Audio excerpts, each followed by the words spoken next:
Obviously, Juan Soto is Mets target number one. It should be for every single team, but we've heard you guys in the comment section. We've seen you on Twitter. You guys are complaining a little bit how much we want Juan Soto. You think that you can spend that 50, 60, whatever $1 million it's going to be a year to spread it out over this Mets team and improve not just through one player, but through a multitude of different options. So that's exactly what we're going to talk about in today's episode and video. We're going to break down what the Mets plan should be if they do not sign Juan Soto this offseason. It's realistic. It's possible. As much as we think the Mets could maybe even be the favorites to sign him, there's a chance he just goes back to the Yankees. He could go to the Dodgers. He could go anywhere. So what is plan B? Because surely, anywhere.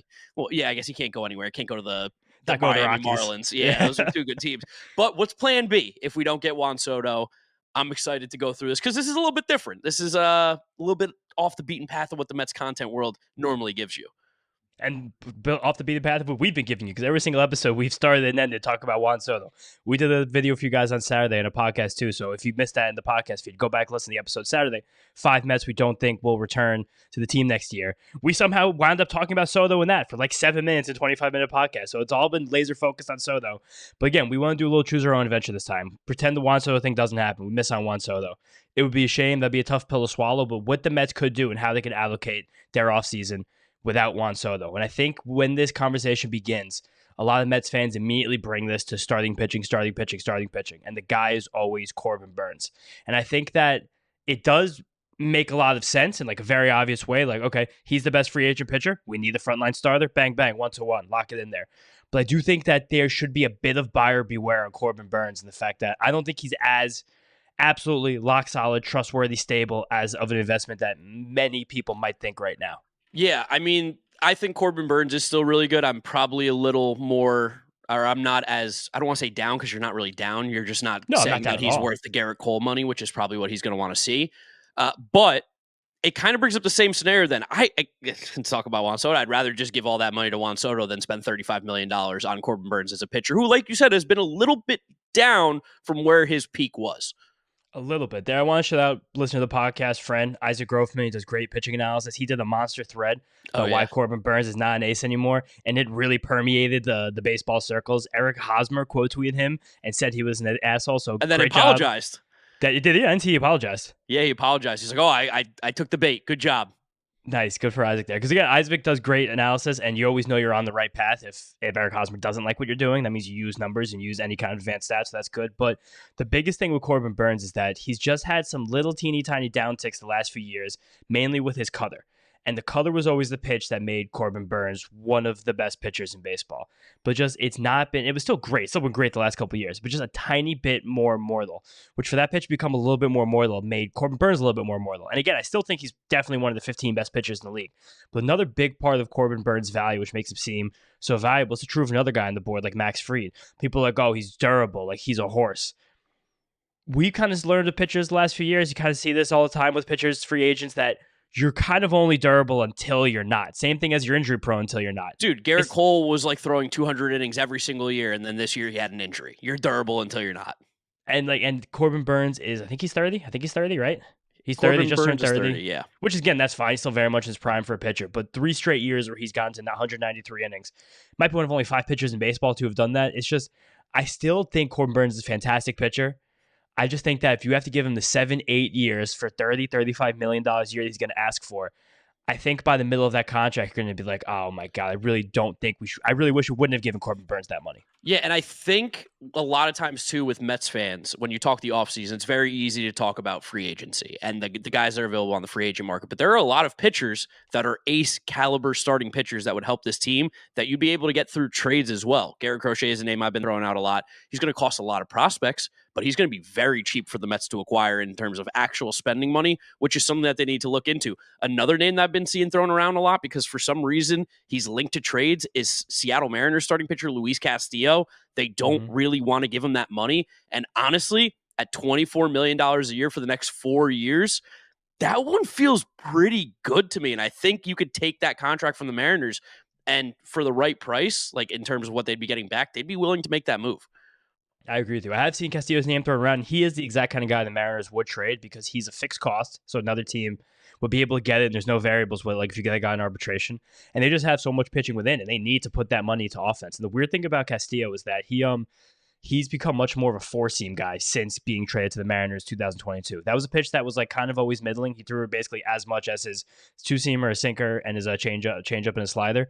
But in the last 2 years, that pitch has ballooned with the Mariners. He has a very funny pitch graph on Baseball Savant where it's like a big U, because when he came up, he was a big four-seam guy. Then they all came together those last few years with the Reds, and now it's all the way back up. And they've helped him get more break on that fastball. It's better swing and miss pitch. And it's also, it's because I think everything has become a little bit worse for Castillo. So I mean, he's throwing that fastball more. I don't know. For some reason this year, Luis Castillo, the changeup last 2 years it's just been bad. It hasn't been good. That was always like his calling card. Since he got to Seattle, that changeup has been worse, and that four-seamer has been significantly better. But the thing that Castillo does really well, the Mets like a lot, is he throws two different kinds of fastballs. The Mets are one of these teams that are just diving into guys having a four-seamer and a two-seamer, showing the hitters two different looks, and I think it's worthwhile. And he is someone who you probably don't have to trade much to get him, ironically. And he's probably not. He's definitely worse than Corbin Burnes, but I don't know if he's 4 additional years on a contract worse than Corbin Burnes for a $10 million less per year. And again, I feel like the conversation where this is starting is if you're against paying Juan Soto $50 million a year, who's clearly one of the 3 best players in Major League Baseball, you probably are also then against paying a 30-year-old pitcher $35 million a year for the next 8 seasons. And I'll take Corbin Burnes again, not my money. Don't care. I'll take him on this team as long as it doesn't like hamper the rest of the moves that are made this offseason. But I think there's more creative options than necessarily getting into a bidding war for Corbin Burnes, who is not coming off of one of his best seasons by any means, but is going to get paid like it. No, and I think Max Fried, I put him in the exact same situation where I think that he's Max cheaper for sure. He's cheaper, but I think he's a good pitcher, but I don't think that Max Fried is going to warrant the monster contract he gets. Like just dealing with a pitcher who that Scott Boras has their agent, you're going to start that negotiation 6, 7, 8 years. A guy like Max Fried's been consistent forever, proven playoff performer, always there when you need him. It's a similar thing where I'm like, it's not buyer beware, but I feel a little bit like I don't want to pay pitchers for this many years. Like we see how many of these contracts look horrible so soon after they get signed, and I just don't want to be on the wrong side of one of those deals. I think that could hamstring you basically more than anything else. I have been looking into this pitcher a little bit more too since you mentioned him, Blake Snell. I know you really want Blake Snell, and if he's willing to take a shorter deal, which I think he would be, it just seems like he's never going to get that big mega contract that he's wanting. So maybe it's a 3 or 4 year deal for him, going at like $30+ million a season, because when he's healthy, he's obviously one of the best pitchers in baseball. That to me, I'd almost rather take the risk there on a shorter term contract than necessarily give it to Corbin Burnes, especially because Blake Snell last year was kind of incredible, incredible. Again, I don't think it was sneaky at all. I think once the second half started, once you basically got through the first half, we didn't have a spring training, got to see legs back under him. He was, again, one of the best pitchers in baseball, which Blake Snell, most of his career when he's been healthy, has been one of the best pitchers in baseball. But then you're missing about what you're paying for, why Corbin Burnes would be due so much money, because it's the innings. Like Corbin Burnes, he'll lock you in for 200. The last few years, Luis Castillo too, lock you in for 200. I'm also seeing now, looking at Stuff Plus numbers, the Stuff Plus on Castillo's 2 fastballs jumped crazy last year, where the slider fell. And that came at the same time as velocity fell a little bit too. So wonky fears. You also know Seattle's just a weird ballpark, weird things happen there. But to Snell, there's not a pitcher I trust effectiveness-wise more than Blake Snell. I think there's a lot of memeage that kind of takes over the narrative in terms of Blake Snell, where it's the 5-and-dive guy, 5-inning pitcher, this and that, no command. Slim Jim Tim. Yeah, Slim Jim Tim. Looks like he drinks Mountain Dew for breakfast, lunch, and dinner. And again, some of that is kind of true. But also it's a lot, and like the walks of Blake Snell are also a problem too. But there's such an elite pitcher in here, and maybe it just doesn't look the way that people want it to look for like an old school pitcher they want to have at the top of the roster, but you're going to be able to pay him less than these other guys. And there's a really good chance on start-by-start basis, he is the best pitcher on the market right now. I believe that wholeheartedly. And I do think that probably wraps up the top tier of pitchers that we're talking about right now. But I want to ask you, gun to your head, David Stearns, no Juan Soto, does he sign Corbin Burnes? No, I wouldn't even hesitate saying that. And I also wouldn't even be upset that they're not even in the mix. Like I think maybe they're going to offer Corbin Burnes like a souped up 5-year deal. But I don't see David Stearns as being a type of executive that will offer this long-term mega contract. The only one he ever signed was Christian Yelich in his life. I know it's different, Mets versus Brewers. And the Yelich contract looked great, and it looked great at times, but now his back is fucked, for lack of a better term. So it's just, I don't know where all that goes. And also last year, Blake Snell, 1, 2, 3, 4, 5, 6, 7, 8, 9, 10 starts over 6 innings in 20 starts. So at least half of the starts he made last year, he completed at least 6 innings. So that's relevant too. I think a lot of times, again, the narrative kind of runs out of control in these guys where Blake Snell's he's the youngest pitcher ever to win second youngest pitcher ever to win 2 Cy Young Awards or something fucking crazy like that. Yeah, like he truthfully had a chance to be a Hall of Famer. Yeah, I think it was 20 pitchers to ever do it. 21. He's literally has a chance to be a Hall of Famer, and we're able to sign him for without premium years attached to his name. I think he's a no-brainer target for the Mets, with or without Juan Soto in the fold. This episode is brought to you by Manscaped, the global leader in men's lifestyle and grooming. If you're looking for that fresh barbershop shave at home, introducing Manscaped's newest innovation, the Chairman Pro Electric Foil Shaver. Head over to manscaped.com and join the over 11 million men worldwide who trust Manscaped by using code FOUL20 for 20% off plus free shipping. I've had so many bad razors in my past, and you only get one face. Make it count with the latest tech in face electric shavers. I'm talking Flex Adjust technology, which makes sure the blades and pivoting head adapt to the unique contours of your face and neck to hit all the angles. There's a travel lock so you don't hear buzzing in your bag from an accidental on-button situation. And the Chairman Pro also features an LED spotlight to help you see every detail. Get the Chairman Pro today and experience a shave that is smooth as a baby's butt. Get 20% off plus free shipping with the code FOUL20 at manscaped.com. That's 20% off plus free shipping with the code FOUL20 at manscaped.com. Yes. Now, before we get going into pitching, because again, there's going to be more pitchers that we talk, but I feel like right now we're talking about the expensive guys, the guys for big money. Got to talk about Pete Alonso. That's a guy that I think a lot of Mets fans expect to be back if they do not get Juan Soto. I kind of feel in the same boat. I don't necessarily know if it is the 100% best optimal decision, but having Pete Alonso locked up for maybe 5-6 years, I think would be a lot better than 7-8, which just seems like where he wants to be. But if we can somehow get to that contract that we gave him in the offseason, which I think was completely fair, I'd be happy to have Pete back at first base. I mean, he is a good baseball player, and he weirdly had a down year this year and was still pretty good. Yeah, happy. I'd be thrilled to have Pete Alonso back. And I think this conversation also, before we even go deeper into it, we should mention the fact that right now the Mets have $159 million committed to about half of a complete roster. Yeah. You look at top Mets roster, like, oh, there's some players here. Then you look right now in roster resource, and you have Luke Ritter and Jose Azocar on the Mets bench, and Tyler McGill in the rotation. Like, all right, we need to fix this. But and Brett Beatty paying third. Yeah, so we're gonna fix a lot of things. But next year, the competitive balance tax thresholds are $241 million for the first. That is what 80. My math is horrible right now. What was the numbers? 159 right now and 241 next year. So 82 million off. Yeah. 82 million off. And then the next one is 261 million, then 281 million. Then the Cohen tax starts at $301 million. So the Mets have a lot of 140 mil to spend on just on next year's roster until you get to the tax threshold that we've been sitting at for the last few years. So there's a reasonable chance the Mets have $150 million spent on this roster. And that's another reason why we're so steadfast on wanting Juan Soto, because if you could put $150 million to this roster next year, $140 million to this roster next year. Okay, take 52 of them or 48 of them, give it to Juan Soto, and then the rest we can still play around with. But I do agree with you that there is a feeling in my head that if we do not sign Juan Soto, Pete Alonso is a really, really good chance, I think, to come back to this team. And there is also a weird chance that even if they do sign Juan Soto, Pete is also back too. There's a good chance of that, but I think Juan Soto just has to happen first. And I think that also irks Mets fans that we're going to handle somebody else before we handle our own. No, it's fine, but it is just funny to think about that because again, you have basically $140 million to spend, and I also there keeps thinking. And now again, we did the episode no Juan Soto. I bring it back to Juan Soto somehow. There is something in my head that I think the Juan Soto AAV won't get too insane because he's going to get like a 14-year deal. Just because I think that, how can he blow away another position player so much? Aaron Judge makes $40 million a year. I expect Juan Soto to make more than $40 million a year. I expect about $44 million for a 14-year deal. That's what I expect, which comes out to what? Can you give me some quick math here? $14 million or $44 million for 14 years? Yeah. That's going to be about $616 million.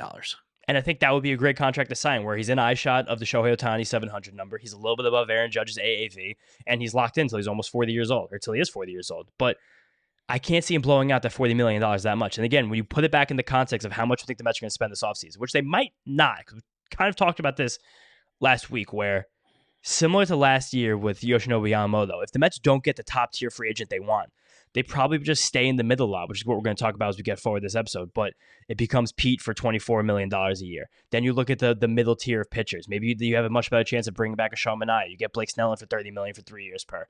We just saw Michael Wacha sign a deal where he's making $17 million a year. That's a very fair deal with probably a couple more years than I thought Wacha was going to get. So I think that kind of set the pitching benchmark contracts a little bit higher. But there's just the whole thing we're talking about this episode is that there are so many options for the Mets and every other team's offseason, but especially the Mets because they're probably going to spend like $140 million on next year's roster. Yeah, it's nice to be the rich guys. This is like this is a good one to be rich on for sure this offseason. Yeah. So if you had to right now, gun to your head, is Pete Alonso on the Mets next year? Yes. Yeah? I think with or without Juan Soto, I think he's going to be here. And the only reason is I don't really know what other teams realistically. Like Jim Bowden put the Nationals as a great fit, and we've joked about it. I think it's true though. It's a fantastic fit. He loves hitting in that ballpark. I don't know if that's the smartest move for them though, because they're still a little bit away, and I don't know if by the time that they're actually really ready, that Pete's going to be that same guy. Like the Nationals, for lack of a better term, like they could get Carlos Santana play first base next year, and like the value's not crazy different in what that team looks like next season. The only reason I push back on that, I think this National team's a little bit closer than you might give them credit for. Just got no pitching, dude. I think the gains that you saw last year between Hers and Jake Irvin towards the second half, like those guys are not special. Like I don't think either of them are special, but the fact that that's more pitching depth than the Nationals have had in, I don't know, since they won the World Series, literally, yeah. Like if they can sign like some middle tier pitchers, like they'd be a great spot for like you hate him, Kyle Gibson, to be someone who eats innings. Like give him a fork, give him a knife, give him a bib, and tell him to eat as many innings as he can. Like we also have to remember the new Patrick Corbin too that like CJ Abrams like stunk in the second half and he's got issues. Like and he got kicked off the team. Yeah, there are still major holes in that team. That's why Pete feels a little too early for them, and that's ultimately why I think it comes back. The biggest one is the Mariners, but nobody wants to play for them. So no, and they're unwilling to spend money. If you could trade for Luis Castillo, but it means that they get Pete Alonso, would you do that? Yeah, I would. Okay. I think because, and this will just continue the conversation, there are other first basemen available. There are also other third basemen available. Mark Vientos can be the first baseman opening day, and I would feel just as good as if he was playing third base. It really wouldn't change how I feel about his season moving forward. Guys, hate to break it to you, he was terrible defensively at third base. He was one of the worst defensive third basemen in the league. First base is probably going to be his future home if we don't have Pete Alonso. And when you look at the third base market, there are also some interesting guys over there that I think could make some sense. And Alex Bregman, who is a free agent, you're going to spend a little bit more money. Nolan Arenado is a name you threw out on Twitter the other day, and it's crazy because he's coming off of atrocious seasons, like back-to-back years where he is just not the same player, and he has officially hit the old mark where you're like, this could be a mistake. But if you get the Cardinals to eat some of that money, which maybe they will, it's interesting at least. It's an interesting thought.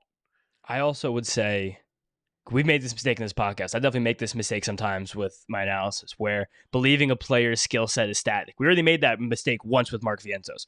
In the last couple of years, we've seen Austin Riley come back after an offseason and be a completely different defensive player. We just saw it last year Brett Beatty. Brett Beatty was a butcher as a rookie. Yeah. Probably not as bad as Vientos was this year, but he came back and he was a plus third baseman defensively, even going a couple years back, way back when. We saw Marcus Semien turn himself from a guy who could barely hang at second base into literally a Gold Glove shortstop when he was in his 20s. Similar age as Mark Vientos is now. So I know Mark Vientos is a super hard worker. It's very obvious how much better he got in 1 year, how hard of work he is.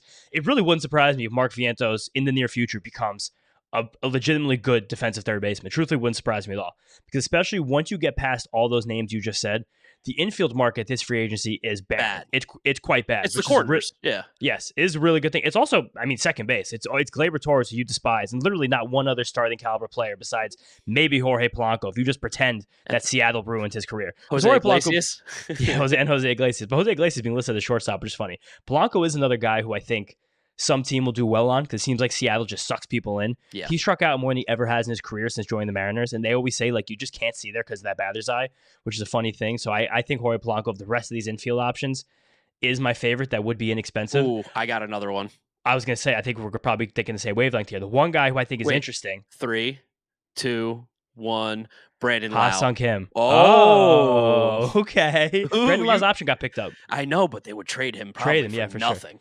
They would. Just if not for nothing because they picked up. It's only $10 million, so I think you have to give up something to get him. And he's also Not a very good defensive player, and he can really only play second or first base. So then you still kind of have all these same problems. Played corner outfield a couple times as well. Still doesn't really help the Mets. The Mets have a bunch of corner outfielders right now. Hopefully we get one more. His bat's awesome. I love his bat so much. Yeah, it is awesome. Ha-Seong Kim is interesting though. Take him. Ha-Seong Kim's interesting. I don't know where the bad is because it was one really good year, and then this year was another one that wasn't so good. But in terms of defensive players on the market, I mean, besides Willie Adames, who's going to get a monster contract from the Braves, the Dodgers, sadly. Maybe even the Yankees try to make him play third base for them. But Ha-Seong Kim's a great player. And Ha-Seong Kim, again, mostly is probably the most comfortable playing second base or shortstop, which doesn't help us that much. But I'm sure he'd be a wonderful third baseman. I'm going to double check on the arm strength right now. But this team they could stand to get better defensively. Maybe you'll just don't pay the premium on a defensive player, though. It's all going around there. There's a lot of options, which this is what this episode's about, hammering home how many options there are. Yeah, and again, the trade market, I think, is going to be a huge friend of the Mets, too. The ability, like you mentioned, how much money we have that we can actually spend, that's super, super valuable on the trade market as well. Being able to take a contract that a team that maybe isn't where they once thought they would be, you take that from them, all of a sudden, like, you're feeling a little bit different. And that is why I brought up Nolan Arenado specifically. And people got very mad at me. People got Super very, mad. very, very, very upset at me. And I get it. No, as Mets fans, we should kind of hate him. That's totally fine. I'm with that for sure. But also, there's just something to me about, could he really be done? Could he really be dead? I don't know if he's dead. I think he might be. I don't know, dude. His numbers, and this is I've been banging the Nolan Arenado drum so hard when he was in Colorado because people were like, Coors effect. He went to St. Louis for those couple of years, went off, was incredible. And I was like, I told you. And now it just feels like he's old, but also maybe he's just like, fuck, I'm stuck in St. Louis now, and this place sucks too. Like, his hard hit rate is abysmal. His barrel rate was 3.2%. Like, these are some of the worst rates in all of baseball, and They've always been bad, though. He's always had bad barrel rates and stuff. He's never had a good pull fly ball rate. But those are the things. I think he had good pull fly ball. They were better, though. They were way better in the past. Like, this is shockingly low for him right now. There's part of me that, again, maybe it's stupid, but when I look at a guy like Nolan Arenado, who's on a Hall of Fame trajectory, who's been stuck on a team that might be a little bit stuck in the past. I think the Cardinals are a little more modern in their hitting instruction than they are in their pitching instruction. But that's just a guy who I would truly, again, this might be famous last words, I would truly be shocked if he doesn't have a second wind. I legitimately would be shocked if there isn't a second wind Nolan Arenado. Because right now he's standing on the precipice of kind of just being just another guy that gets lost to the shadows of a baseball career or having a Hall of Fame finish. Like, it's just everything. Wow, he did hit the ball so much less hard last year. He pulled the fly balls less too. Is one thing he did well. The thing about Nolan Arenado that does make me now, looking at these numbers, make me think that there's a fix here, is the pitch selection was just worse. It looked like he was in his head. His hittable pitches taken. This comes from Robert Orr's app. Robert Orr from Baseball Prospectus. He invented the Seager metric. He has a hittable pitch taken metric. And Nolan Arenado was always in the top 25, 30 percentile in it. Last year, he was in the bottom 30 percentile. He was letting a lot of hittable pitches go by, and that vastly negatively impacted the Seager rating. That's the kind of thing that seems like it's a little bit mental for Nolan Arenado. Not picking the right pitches, not being aware of what they're doing. We just saw this Mets team make pretty good strides in season as a hitting ball club. And there's got to be the juice factor with Nolan Arenado. That team fucking sucked last year. Yeah. And he got off to a bad start. The whole team got off to a horrible start. They never got out of their hole. The whole thing felt uncomfortable. Paul Goldschmidt, him, Contreras got hurt. Like, it was just kind of a mess. Jordan Walker went to the minor leagues after a week for some reason. But it's just, the whole thing felt like a mess. And again, maybe I'm being very stupid, but the Mets with $140 million to spend, I think that just getting a guy like this on an aging contract for no asset, just have to pay them, that could be a move. And I'll tell you this too. So Arenado's contract, he's due $32 million next year, but $5 billion is paid by the Rockies already. So it's 27 in 2025. It's 22 in 2026 again because the Rockies are paying $5 million, and then it does go down to $15 million in 2027. So realistically, you're looking at under $100 million for the next 3 years for Nolan Arenado, and that's if the Cardinals don't give you any money. And the Cardinals have also said out loud, we want to get rid of this contract. Like, they have killed all of their leverage. Not that I thought they did. I guess they thought they needed it anyway. But they have told the world, we want to cut costs. Take Nolan Arenado if you want him. Dude, 3 years, $64 million. That's what he would be with the Mets if they got him. 3 years, $64 million. And that's if the Cardinals give you no money. And that, I think, again, you could probably get something like that for free. So 3 years, $64 million. That's like a $21 million player. Yeah. Like, let's look at some position players. Cody Bellinger makes $27 million, signed as free agent last year. Matt Chapman makes $25 million. I probably would rather have Matt Chapman, definitely Nolan Arenado. But just that's a sense of what players, again, these players are all better than Nolan Arenado for sure at this point. But I'm saying there is still an upshot. Like Dansby Swanson, he makes $25 million. Contract got signed in the open market. Xander Bogaerts making $25.5 million until he's 40 years old. He's not even 30 yet. That was signed on the open market. If you're going to... Starling Marte is making like $20 million a year. That's what I'm saying. Teoscar Hernandez and Anthony Santander are probably going to make like $20 million. And they don't play elite third base defense. One thing that hasn't changed, he's still disgusting at third base. Dude, totally. Like that he's just going to shake loose this offseason. And that's the kind of... Remember how everyone thought Chris... Again, they're different. Remember how everyone thought Chris Sale was super washed and he's just the best season of his career? Yeah. Like, it's just a lot of the base so much... But what was the famous Yogi? Baseball is 50%, 90% mental, 50% physical? Yeah, or 50% physical, 50% mental, 50%... Yeah. He just did too many things. I might have did a John Madden quote there, but accidentally. But Yogi and John Madden, if you could do those quotes, they probably line up more of the time than not. But I don't know why. It's like something I might have to squint to see. It's hard for me to pick out a lot of actual like numbers to prove it. I think there's still some fruit in those loins for Nolan Arenado. I really do. Yeah. You get this guy in a winning ball club, you get him around Mark Vientos, you get him around Juan Soto, you get him around Francisco Lindor, like all of a sudden now it's like he's a dog, like he's a guy. But maybe it's cash, but I think it's worth the risk. Or you get Robinson Cano 2.0. Oh yeah, or you get Robinson Cano 2.0. We just went back down the rabbit hole. Listen, there's a lot of options, especially on the trade market available, and I think we'll focus more on them as we continue on here. The other thing the Mets really need to address, relievers, and I think we'll tell you right now, they're not signing Tanner Scott. They're not signing any of the big names. They're going to be creative again, and on the trade market, there are a bunch of really creative relievers that they could go after, and maybe even trade Edwin Diaz this offseason. No one's really talking about that besides us, but it feels like it's almost too close to our eyes to not mention. I said it to you guys in the last podcast, but if anyone didn't listen, of the last 7 World Series champions, only one of them paid the reliever more than $10 million, and that was the Atlanta Braves, who paid lefty Will Smith $13 million. Probably they would have told you one of the worst contracts in their team. Yeah, Will Smith historically only wins World Series, so 4 straight years of Will Smith has won the World Series. Oh my goodness! And now it continues because Will Smith was the Dodgers. Will Smith won the World Series. God. I know it's been going around, but I even think there's not exciting. I'm excited by these guys. Interesting, intriguing options for the relievers on the market too. Like Yimi Garcia is a fantastic reliever. I don't think he's crossing the $10 million plateau. Jalen Beeks had a sneaky, really good year. That's a crazy for the Rockies. Sneaky, really good year. I mean, Brooks Raley's back out there. It's going to take a little while, but you can get Brooks Raley back for basically free. I think Kirby Yates is going to be cheap because he was disgusting last year. I don't think he's going to be cheap. I think he was too good to be cheap. His ERA was under 2 and his whip was under 1. What about his teammate? Is it finally we take a chance on Jose Leclerc? Probably 1 year, $5 million. But saying this is the whole thing with these relievers. You just got to find the next guy. And like we just saw David Stearns' old team not pick up a $10 million option on Devin Williams. 10. That's poverty. I feel bad for Brewers fans reading that headline. That's a guy you can definitely get in a trade. That's them telling the world we will trade Devin Williams. He's available. Give us some real good stuff to get him. Like also stupid names. Andrew Kittredge, 35-year-old Andrew Kittredge. Lucas Sims, his sweeper might be the best pitch in baseball. It's alarming that he hasn't been good yet. Someone's going to take a smart team's going to sign Lucas Sims, and in June you're going to be like, why is Lucas Sims making $2 million? I saw a good tweet from a couple people talking about like left-handed relievers. I wish I had the guy's name. He was like Caleb Ferguson's been a really good left-handed reliever last few years. Caleb Ferguson's had some very bad times. Oh, yeah, but he's been decent though. When he came up before he had some major arm trouble, he was electric. And now also Caleb Ferguson, shout out my buddy Ross, they play club baseball together in Columbus. But what about Brooks Raley? Bring him back. Caleb is a guy. I thought you said Brooks Raley. Who I just said Caleb Thielbar. Any other lefties out there? I think Jonathan Loizaga. I said last episode. I think John Loizaga is super interesting. I think Ryan Stanek super interesting again. I don't know how much money he's going to get. Keenan Middleton super interesting. We don't know yet, but I'm sure Tim Hill. I'll take Tim Hill. Sir Anthony Dominguez. You said Kendall Graveman. Remember when we had to get Matt Moore? He's a free agent again. Now he'll finally be cheap. Now I want Matt Moore. Aaron Loop's available, I'm sure.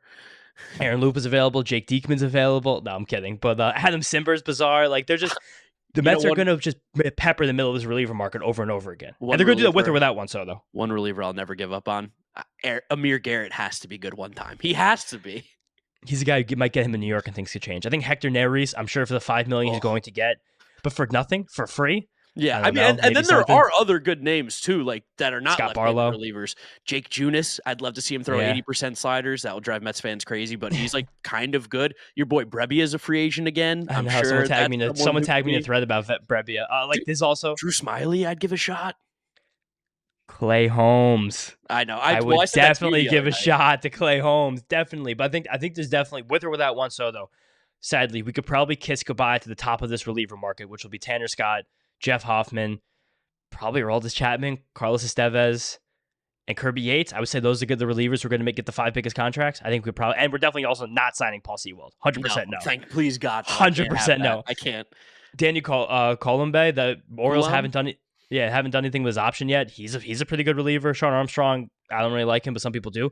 I don't know if Kenley Jansen wants to keep pitching. He was still really good last year. Get him out of here. I don't like how he ended with the Red Sox. That was like, that's negative vibes. I don't want that. He just left. He Yeah, was that like, was are we kinda weird. done? Yeah, okay. And he just left the team. And it was bizarre. And apparently he didn't know a lot of his teammates' names. Bad vibes. He just wants to be a Dodger. There's literally clips of him on the Red Sox being like, hope I can get back to the Dodgers and end my career there. It's like, dude, you're still playing for the Red Sox. I got a name for you. Is Scott Barlow dead? Because remember, he was good I just for said Scott Barlow. Scott Barlow's good. Okay. I think he's still good. I'll double Like check right Trinan? now, but Trinan definitely, that elbow's roast beef. What he just did to end that World Series. But this is the whole point we're getting at here. We said this a few episodes ago. With or without Juan Soto, I don't think the Mets are going to shop in the top of the reliever market just because you want to do the next Blake Trinan. Blake Trinan made $3 million this year. Like the whole point is to save your money to be able to spend on elite assets like Juan Soto when they break free. That's literally what we did about the lesson with the Dodgers. Even like the Yankees that went to the World Series, the American League. Most of that money comes from 4 players on that roster, and the rest is spread pretty evenly among a bunch of guys in the bottom, just a bunch of guys that pop up out of nowhere. Like there's ways to do that, and I even think that in the Mets there could be a chance that some of these young guys come up and be significantly better relievers next year. I really do. Like, I think there's a chance. What? BMDO. I need to see Bryce Montes de Oca. Third time's the charm, Bryce Montes de Oca. Like, there's a good chance that next year, like, if they finally, depending on starting pitchers that they sign, just fully commit to either McGill or Jose Budo as relievers. They work out the whole offseason as relievers, and they just wind up being relievers. We got Dednell Nunez back next year. Can't forget that one. We signed Dylan Covey the other day, so I talk about him quickly because I don't think I talked about any podcast. He got interesting stuff. A lot of Reed Garrett vibes from Dylan Covey. He's got a wicked sinker. He has a color that he brought in last year that he leaned on a lot. Pretty good slider. Like, there's a package there, and you're the guy that major league contract, so the Mets definitely see him as a pitcher on opening day. Like, that's a very real thing. So I think that he's going to be someone who's in the mix 100% heading into next year. Yeah, man, there's a lot of interesting trade guys too in terms of relievers. Like Ryan Helsley would be awesome. Pete Fairbanks would be awesome. Dave Bednar, your boy, would be awesome. Like, these are all guys that are going to be available this offseason without a doubt. I got a fun one for you. I don't know, is he going to be a starter or reliever? Give Chris Paddock a shot. Is he free agent? He's not a free agent. Oh, but as a trade? He's on an expiring contract though next year. Yeah, I mean, probably as a back-end starter, I think he still has some juice there. That'd be really funny if we don't have P. Lonzo and we have Chris Paddock on the roster. People's brains will be great. We'll lose it. There's a really good chance Pete Fairbanks gets traded this offseason. I think Zach Littell has 1 more year in his deal, maybe 2 more years of his deal in the Rays. Like, there's always going to be such a churn of these guys. Also, a team that no one's talking about for trades, and I can't figure out why. There's a good chance the Marlins head into next season with 1 fewer pitcher on their roster. And is that going to be Jesus Luzardo? Is that who you're talking about? I think it might be Jesus Luzardo because he's the one that's just the obvious trade candidate in that rotation. He's coming off a weird year, so they might not want to sell relatively low, but it's that they need to figure out something creative to do with that roster because it's really bizarre besides for amazing staff. It's just options. So many options everywhere. Yeah, it's great. This is what's awesome about having money. Everybody is available. There's no one that's not available to this team. We've gotten super off topic the last 10 minutes. So bring it back. I remember you talked about Bregman before. What would you give Alex Bregman? That's kind of tough because I don't know how much I trust him. Right now, his contract prediction, according to Jim Bowden, is 7 years, 185. So that's quick math. That is $26 million a year. More than Matt Chapman.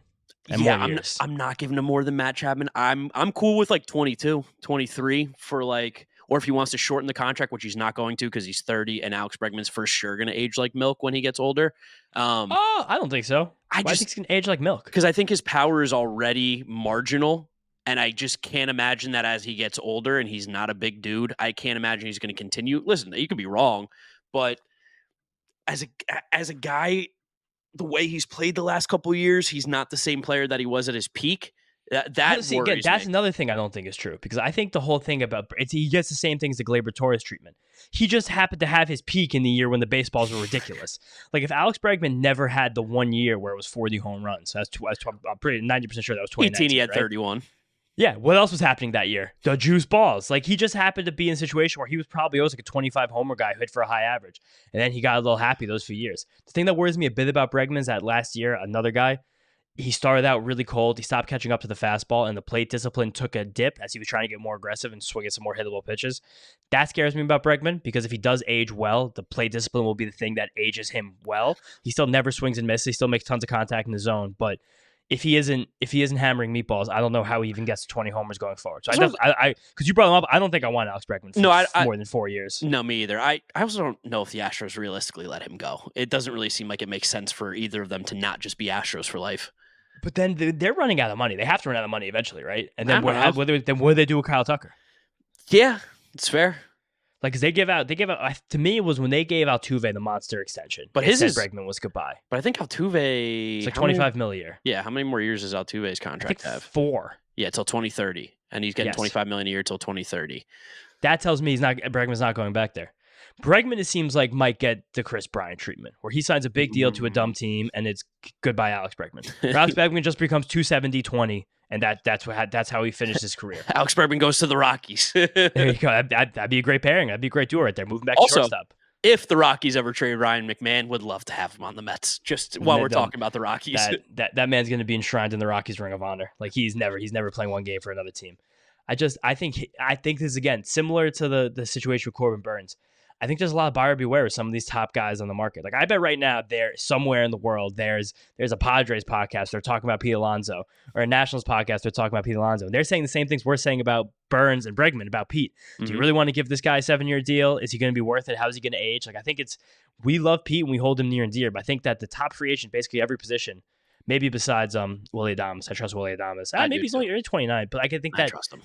I think it's just a significant buyer beware with a lot of these top guys. I think that these contracts are going to be over 4 years. You look at them 2 years in, you're like, oh, I don't like that. Yeah, there's one player that legitimately there's no question it's Juan Soto. That's the guy, and bringing it back always will. And then the rest of them, this is like, I do like what you're saying, buyer beware of just like a little bit lacking that top tier talent on the market right now. Corbin Burnes is that guy. I think we're probably a little bit more hip to the party than everybody else of like, is he really Garrett Cole money right now? But he also could just shove and be the Cy Young next year, and that wouldn't surprise me at all.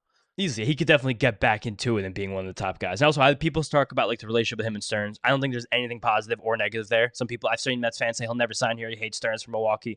Now some people being like, we're the favorite. Him and Stearns have a relationship. I don't think there's any bearing either direction. That I bet Corbin Burnes and David Stearns have had like 7 conversations their entire lives together. Like, I don't know. I think a lot of Mets fans are like, let's not get Juan Soto because we should get Corbin Burnes. Yes, and I think that's wrong. I think there's some flawed logic there. Okay. Talking about this starting pitching, let's wrap up the conversation there before we start talking about some really random players. We need a lot of innings. We just don't have a lot of good major league starting pitchers right now. If you look at Fangraphs, Joey Lucchesi is our number 5. So we are going to need to sign guys to fill in for Luis Severino, Sean Manaea, Jose Quintana, the inevitable injury that will happen to someone at some point. You need to buy innings. This is the second year in the row Mets did it. They did a great job last offseason with Manaea and Severino. Who are some Severino-Manaea type pitchers that you could see the Mets going after this year? So when you say Severino, Manaea, contract-wise. Yeah, the guys you could probably sign for a 1-year prove-it deal and see what they can turn into on the backside. Yeah, I know me and you off podcast have been talking about Walker Buehler is going to get money this offseason, but it seems less and less likely from the stuff that I'm reading rumor-wise. It seems like he's going to be on a 1-year prove-it deal, which I'd be all over Buehler. If he still possibly in a 1-year prove-it deal, yes. I'm increasingly thinking that he just winds up back in the Dodgers. Which also probably makes sense. Right? Because like people will be a little bit scared of his medicals, and if the Dodgers had the medicals and re-sign him, bang, done deal. He's there. He got back to the peak stuff he's ever had in his career in the World Series run. He just kind of put them on his back with nails during an entire World Series run. Like, a lot of credit to Walker Buehler for that. Like I know everyone was giving Freddie Freeman the MVP the whole time. I think there was actually an argument for Walker Buehler to be the MVP based on the way that ended. He was just, at least again, Freddie Freeman should have been. Yeah, definitely second. But if he is still in a 1-year prove it, yes, but I just can't see that happen. I don't know why. Maybe I'm just dense, but just how well he pitched and how well those stuff numbers read out, it just seems like it has to be that. Pulling back though and going to the Severino Manaea types, One guy who I've talked about a little bit, who's a little bit above, Nick Martinez. I knew that was going to be your first guy. Nick Martinez came into the rotation. He, to me, is more like Lugo from the market last year than Severino Martinez, where you just saw something that maybe some people don't believe, but maybe we just should believe it. And you're like, oh, this is a guy who is a guy. He started 16 games down the stretch for the Reds last year. I'm going to get these stats in a second. But he was nails. I rode him to some really good finishes in fantasy baseball. He was really tremendous. He wasn't getting that many strikeouts, but the ERA was 2.42 over 11 starts to end the year. The strikeouts thing probably wouldn't really come, but he doesn't have to get that many strikeouts because he doesn't really walk anybody ever at all. Great command in the zone. He mixes, I want to say it's 5 different pitches. I'm loading up his baseball savant right now.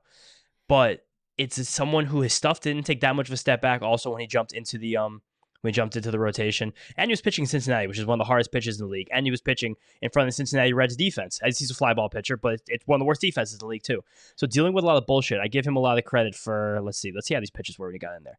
I think he's the guy where there's a good upshot on. You probably don't have to give him more than 1 year deal, maybe a 2 year, like a $30 million deal, and he has the Severino Manaea upside of tremendously getting ahead of that value. No, I like Nick Martinez a lot. When I looked at the starting pitching numbers, because again, I wasn't too hip to him, they're way better than when he was a reliever. So that's something to keep an eye out for. I'm going to name your boy here, James, Nick Pivetta. Nick Pivetta feels like the guy that's going to be a Met this year. No, totally. Pivetta, though, I think he's priced above these guys. Like You a lot think of people so? shut up. I think Pivetta gets a 3 year deal. But is that because you love him or?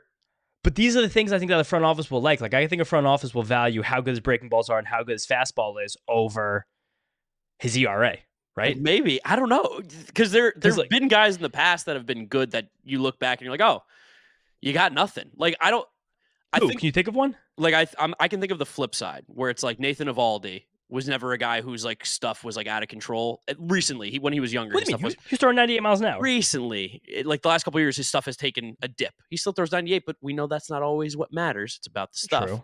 We know it's not just miles per hour. And Well, he got paid because good ERA and pitching big games. But I'll fling this right back to you right now. Andrew Heaney just got a 3 year contract Did he win? from the Rangers 3 years ago. That was When a they had the 3-year deal. Yeah, he's a free agent again right now. He had the whole spending spree. I think Andrew Heaney got, 3 for 50, 3 for 48 and a half a Did few he years really ago. get that much? I thought he was That- just 1 year, 1 year, 1 year. No. He got 2 for 25. Okay, there it is. 2 for, but I think but that seems like he's See? a little more reliable than that. That That's seems what to me I'm like the saying. Nick Martinez contract. Because Nick Martinez, you're looking at a guy kind of similar to Heaney, where the fastball sucks, but now he has multiple fastball variations. So the fastball, a 2-seamer, and a cutter, which he was throwing a ton of those 2-seamers last year when he got in the rotation. But it's a good slider, it's a good curveball, and a good changeup. And those are 3 pitches he's willing to mix in. The slider's significantly less, but still some. Like the fact that he has 3 off speeds, and he has the fact that he's mixing 6 pitches in a given start. That's a high floor on that guy. Another guy who's similar, disgusting, Michael Lorenzen. I've said his name a few times in this podcast over the years. Only been a full-time pitcher for 4 years now. He has a really good sweeper, and it's a new pitch, but nothing else. I don't like or trust Michael Lorenzen. If you sign Michael Lorenzen, he's SP6, hopefully. But I think that's just like keeping us in that weird tier of starting pitchers. Like he's a very interesting guy to me. Matt Boyd's another one. Got himself very back on track down the stretch last year. Still a lefty with a nasty changeup, which is always going to be in style in the league. That's a good one. What? I'll just never get hip to Matt Boyd. No, I don't love Matt Boyd. He could be SP5 and I'd be okay with it. Like I think these guys are all a good tier below Pivetta. That's what I'm saying. I think Pivetta is like the last sexy name to even be crazy about like what I'm deeming as sexy in air quotes. But past these guys, like then it gets weird because like Turnbull, I don't know what he's giving you. John Means, I don't know what he's giving you. John Means Martin got surgery last year too, right? So he got surgery again. Yeah, I think he got another one. Martin Perez is disgusting, but he'll eat innings, a bib, a fork, and a spoon, eat him up. Frankie Montas, he's coming off another injury, but he had a pretty decent second half when the Brewers were just like, hey, throw it 98 miles an hour as much as you can. And that helped him out. He's another guy who could be cheap, get another 1 year prove-it deal. Like there's some weird, strange options down here. A reunion with Trevor Williams would be hilarious. I was going to ask you about Trevor Williams. You want him back? He'll eat innings. He will eat innings. And last year, he ate innings pretty fucking well last year for that national team. It was the real reason they actually hung around 500 as long as they did. But if I have to think about like my top 3 guys below that, even first, second, third tier, I think it's Nick Martinez. I think it's who's the next guy? These guys are all worse than Pivetta. I don't know. It's probably Martinez. I don't know. It's killing. This is a weird tier of pitchers. You don't know? You got nobody else? Well, I I feel like you love the next tier above. Yes, that tier above that, because that's where I want to take this conversation. Because Yeah. I think if we do miss on Soto, this is where we're going to do a shit ton of shopping, is this next tier above. Like, I think we'll be deep in on Snell, we'll be deep in on Burnes, we'll be deep in on Fried, and we'll be deep in on Yusei Kikuchi. Yeah. I think we'll be, and Walker Buehler. And Manaea probably too, if he's... And Manaea, but hopefully not Jack Flaherty. That whole tier, I like Jack Flaherty by far the least, weirdly. Like, I would so much rather Yusei Kikuchi than Jack Flaherty. I don't even think that's a question. Kikuchi has an explosive fastball. The stuff is incredible. It got better as the year went on. Kikuchi to me seems like the sleeping monster of this free agent class. Yeah, it could be the one that we look back on, because if you haven't checked his numbers, for those of you at home, which I'm sure most of you haven't because he was pitching for the Astros and the Blue Jays this year, look at what he did with the Astros. It was, and I'm not even saying this, out of control. His time with the Astros, he was one of the most effective starting pitchers in baseball. Literally one of the most effective starting pitchers in baseball. And I'm pretty sure the adjustment they made with him was they told him to stop throwing a curveball. Yeah, they told him to basically stop throwing his curveball, throw a lot more of these sliders and his fastballs, because those two pitches are elite. The slider and fastball are amazing. And when he was with the Astros, he was truthfully one of the best pitchers in baseball. It was like a 13K per 9 ERA in the twos. Yeah, it was insane. Disgusting. Purely disgusting. I think that is again, framing this conversation back to where we started the show, what the Mets are going to do without Juan Soto, I think it's going to be taking a huge chunk out of that tier. Manaea, Kikuchi, Walker Buehler, Pivetta tier below those Got guys. another one for you. Who? Trade market Sonny Gray.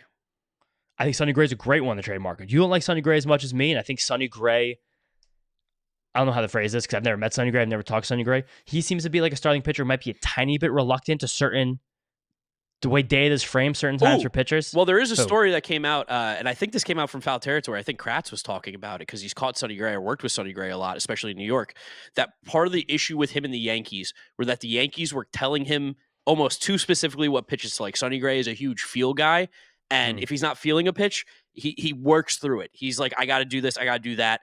The Yankees wanted to change the pitcher the way that he worked as a guy on the mound. And that was part of the reason why they weren't successful, along with Larry Rothschild saying, hey, your best pitch, we don't want you to throw that anymore.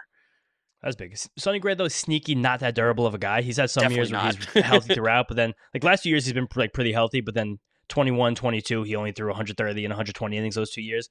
Sonny Gray's someone really interesting. I think, again, the Cardinals are probably like, oh, fuck this contract. We don't want to pay this anymore. The one thing that scares me a little about Sonny Gray, it doesn't scare me, but like, it's not, I think something could change. Something I just don't think he trusts his fastball enough. Sonny Gray has a fine fastball, and he has good location. Like, the slider's amazing. The curveball's quite good. It's just, if he wants to be able to get lefties out when he leans so much on that sweeper, he has to trust that fastball more. Sometimes he just doesn't. Also, the last 2 years, we've seen him introduce a cutter in a really meaningful way. So again, something that the Mets have been doing with pitchers, these fastball variations.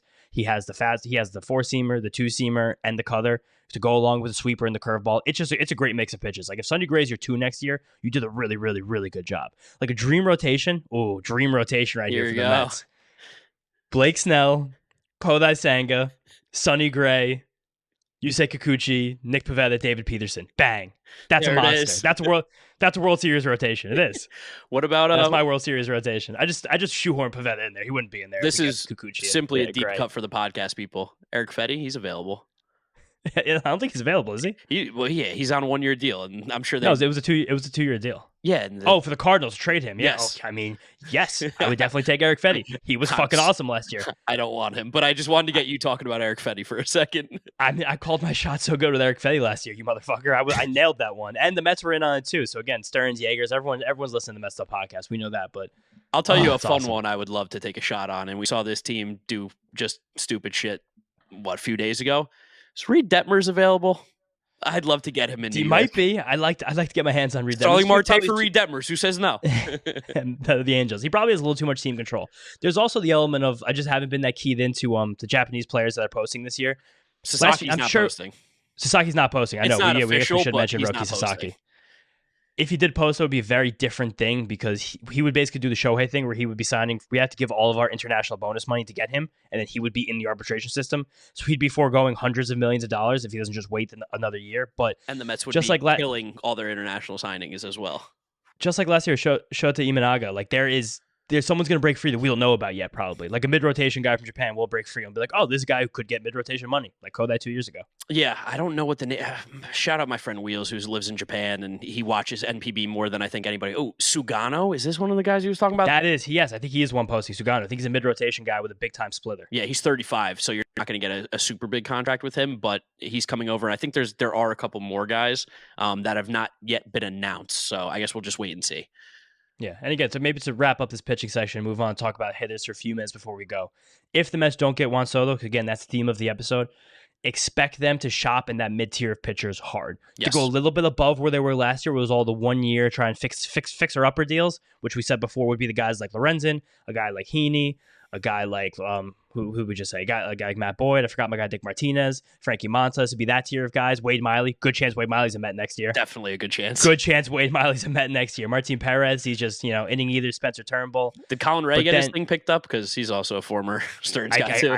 I couldn't even imagine that they would have picked that option up if they took down Devin Williams. But expect the Mets to shop hard in like for Blake Snell, probably Burnes and Fried, but probably price them out with years. Probably Evaldi if they get for no years. Flaherty's going to want a 5th year, so probably not him. But then going hard for Minaya, going hard for Kikuchi, and going hard for Pivetta. I bet those are 3 Mets targets, more likely without Juan Soto. Yes, and then of course to talk about the hitting here, the Mets hitting options are bizarre because it really does depend on Juan Soto and Pete Alonso. Those are 2 major key factors in what happens here. But you probably want a DH bat because the Mets don't really have one right now, or you at least want to have more versatile players that can play multiple positions, and then you could use the DH to give guys days off. Right now, like you said, Luke Ritter, Jose Azocar, and DJ Stewart are listed on the Mets bench. That's not going to be an acceptable bench for this team. We need bodies, and we definitely need some depth. Yeah, again, it's bodies. And that's why I also think, again, even with or without Juan Soto, I would be very surprised if the Mets jump hard for an Anthony Santander or a Teoscar Hernandez, or probably even a Tyler O'Neill. So I think the Mets are going to have to, because I think we said it before, you probably bring it back Pete Alonso, so then you have the corners handled. They probably bring in another depth center fielder, like we said before. A reunion with Harrison Bader makes a lot of sense with or without Juan Soto. Maybe without Soto, it's a lot more possible that we do jump for the Santander Teoscar, but I still can't see us giving more than a 2-year deal to any of those guys. Maybe Tyler O'Neill's the one we give him more of a deal, but his defense also wasn't great last year, besides the arm being very good. Jerson Profar, to me, seems like a lock to wind up back in San Diego. He just seemed really happy there. It seemed like it all worked really well there. But after that, the tier of hitters isn't great. No, it's not. It's not at all. Michael Conforto. It's Alex Verdugo. Love Jesse Winker. He's a part of that list as well. He's more platoony, but Jesse Winker's there. Max Kepler, Jason Hayward. The outfield. This is why Juan Soto is so important too. The outfield depth this offseason is horrendous, and even on the trade market, not a lot available. And the one that I think everybody and their mother would want is Luis Robert, and we don't really know if he actually even is available or not, or how exorbitantly expensive he likely would be coming off a dreadful year where a lot of people don't really seem to like him, the Mets community and otherwise. The one guy I want to talk about and give shine to, I mentioned it in my little tweet I did, my bait tweet the other day when free agency started. I think Michael Conforto is a super interesting name. I really do, dude. Oh, I just got another interesting name. Who? Think the A's ever trade Brent Rooker? He's going to cost a lot. I think a lot of people want Brent Rooker, but he's about 4 more years of control now, with 1 good year under his belt and one of the worst defensive players in baseball. But here's what I'm going to say, and I feel like we kind of forgot about this because we beat them in the playoffs, but how many times do we bring up, man, if only we fucking signed Kyle Schwarber that one offseason, how different this team could look? I feel like Brent Rooker could be that guy that you slot in for 150 games. He's going to hit you 30 home runs. He's going to be a fucking beast up there. And I agree. The price could be too expensive. The A's haven't traded him the last 2 years. How much higher can his stock get? He feels like he'd be awesome, though. The A's don't really ever trade the guys that close. Yeah. That far away from their contracts expiring. They wait to that 2-year line. Rooker's just not there yet. And they're moving to a new city next year, a new ballpark. They need some baseball players in that team. They actually ended the season. Maybe not. They ended the season kind of okay. I think, I don't know. A lot of people talk about Rooker. I really don't see that trade happening. Okay. I think it's just going to cost too much for a corner guy with 1 good year under his belt. There's also, I think, a lot of caution in what a contract would look like for Anthony Santander. This just, to me, isn't the guy that you put money down for. He's not a good defensive player. Even last year with 44 home runs. You know what his on-base percentage was? 310. 308. Really good. God, I'm so good. Yeah. He chases the ball a lot. It's just never been that consistent of a hitter. Switch hitter's great. I love the switch hitter. Switching power hitter, it's hot as hell. That shit's sexy. But he's the kind of guy where I'm like, I would even probably still rather give Teoscar Hernandez a deal. And I don't think Teoscar Hernandez's market will be that much more ripe than it was last year. Maybe he is the Kyle Schwarber for this team. You might be able to get away with giving Teoscar 2 for $50. That'd be a lot. And I think without Juan Soto, though, That contract to me makes a lot more sense than a lot of other guys out there. I would give 3 for 60 for Tyler O'Neill. Is that insane? I think it might be. I think it might be insane. Would you give Tyler O'Neill 2 years? I think he gets more than 2 years, right? I think he had 30 homers last year in 110 games. I know, but it's the Fenway thing. I think we sometimes forget that Fenway is a baby ballpark to hit in. And how many times have we seen an outfielder go to Boston, put up the best number of his career, go somewhere else and stink? Jason Bay. I don't know. He was never bad with St. Louis. He was just injured. Then his managers hated him. I don't know. I think Tyler O'Neill he's a fun one. But he swings and misses so much, but I don't care. He doesn't chase that much anymore. He hits the piss out of the ball. He takes daddy hacks. The on-base percentage is fine. The arm is crazy. I think him or Teoscar makes sense. I think if you want to go cheap, again, Conforto looked really good last year for the first time in a long time. He hit the shit out of the ball. He hit some of the hardest balls he's hit in the last 5 years, all down the stretch last year. He was really getting around down the second half. It was one of the big reasons I wanted to make that bet with you about the Giants. I was Conforto's kind of looking good right now. The only thing that he was doing, though, is that he was swinging and missing more. He was making less contact in the zone. But he was hammering the ball. He's taking daddy hacks again. And he's going to cost you 1 year, $10 million. Yeah, I've got an interesting guy that could play a little bit of center field. What about Mike Yastrzemski?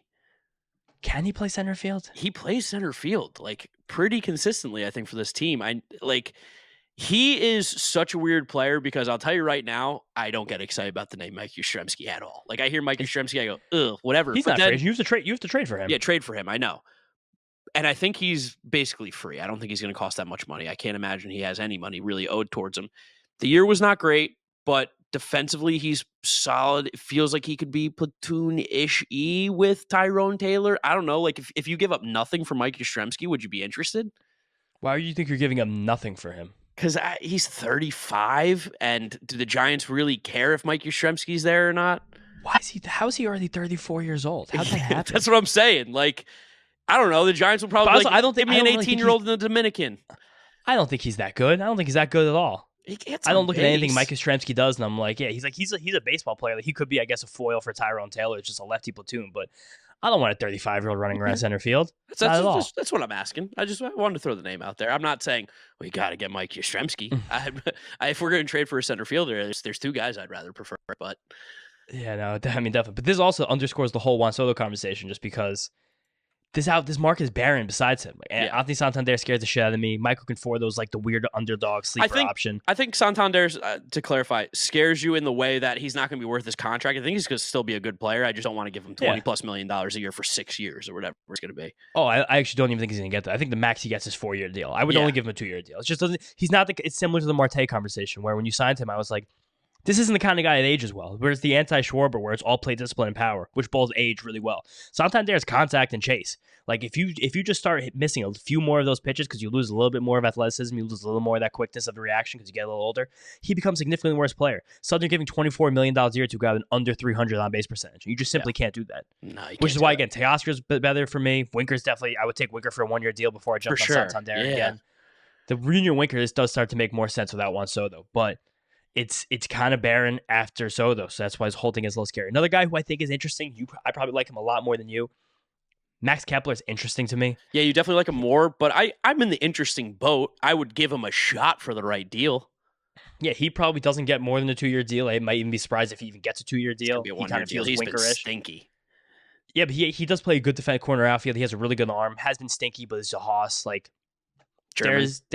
There's life. He might not be that different than Anthony Santander in the next few years. And he's a lefty, so just getting a lefty back. That's a bold one. I don't know about that. I said he might. I didn't say will. I said might. All right, fence sitter, pick a side. It's possible. I'm saying, I don't know. I love sitting on the fence of free agency. That's kind of the best part about this. But the big thing we're trying to drive home is that it's not the best market for hitters after Juan Soto and Pete Alonso. Yeah. Really not good at all. Which, either to wrap it up here, we want Juan Soto. And the Mets'd podcast stance will always be Juan Soto, Juan Soto, Juan Soto, Juan Soto. Whatever the comment section says, this is the last time we're going to talk about not signing this guy until we find out where he goes. Because Juan Soto needs to be a New York Met. There's no other option. Bring him here.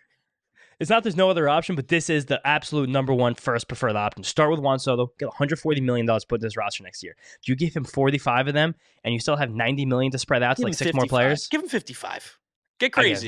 Get crazy. Aaron Judge makes 40. He's not going to get much more. Get crazy. Let's just pretend he gets 55. Then we still have so much more even still to spend. I don't know if there's a bold prediction, but I would bet under 48.5 million AAV. I like that line. Yeah. I'm going to go over. Bet? Yeah, we'll bet. What are we betting? Steak? I'm not going to do steak. I already owe you a steak right now. You trapped me because I was drinking the Pirates Kool-Aid. We will YouTube We'll figure out a comment bet. section if you made it this Help far. us with a bet. If you made it an hour into a YouTube video because we're sick fucks and we'll talk forever, let us know in the comment section what the bet should be. Yeah, with the Juan Soto AAV, $48.5 million a year. I'm going under. But again, it's not as great to disperse that money as I think some people think it will be. Yes. I just don't think it is, especially average annually. Even you give Pete Alonso 25 million of it. Now we have 115 million to spend. You give Sean Manaea 21 million of it. Now we have 96 million left to spend. Then you give Corbin Burnes 35 million of it. Now suddenly we have 60 million left, and we still have a hole in a bat, and we still need 2 full starting pitchers. It goes away fast with or without Juan Soto if you still shop that upper tier. This Mets offseason will be defined first by Juan Soto, and second, how creative they can be with these pitchers in the middle and lower tiers. And I can't stress enough, the New York Yankees put all their money into 3 or 4 players, and they were at the World Series. The Dodgers put all their money into 4 or 5 players. Granted, they're amazing, but that's what you and do. Half of them were hurt still. Yeah, that's what you do when you have elite generational talent. Juan Soto is that guy. And hopefully we sign him and we don't ever have to actually think about what happens if we don't. And this was a waste of a video then. But great video. Gave you guys big off-season podcast pretending that Juan Soto doesn't exist, showing you how bleak the world would be if he didn't. And now we can move on and get back to Juan Soto content this week. Of course, guys, thank you so much for listening and watching this episode of Mets'd Up. We appreciate you. Make sure you subscribe over on the YouTube channel. You guys have been amazing supporting over there. The downloads have been incredible too. If you're listening on Apple Podcasts or Spotify or Overcast, whatever it is, we really appreciate it. This is our first off season that we actually get to do stuff. We're going to be pumping out content. Jet Williams interview out later this week, I think. Yeah, I think later Tuesday this or Wednesday, week. we'll see. We wanted to give you guys a big one for Monday. Then we'll just see how things happen. And then, like, if Sean Manaea signs extension, you guys can get a video immediately. Yeah, and we'll tell you this, 5 p.m., like, I know this is going to be out before 5 p.m. on Monday. Free agency officially starts. So moves will be happening. If the Mets make anything, you will hear our instant reaction from it. Yes, we're ready to rock and roll. Give you guys a lot. And also, if you guys have video ideas, drop them in the comments. Hit us up on Twitter. We did the tier list because someone sent it to us. We're happy to take advice from you guys. Like, there's a community. We're all in this together. Appreciate you guys. Thank you for listening and watching. We'll catch you on the next episode. Peace. Peace out, guys. Let's fucking go, Mets.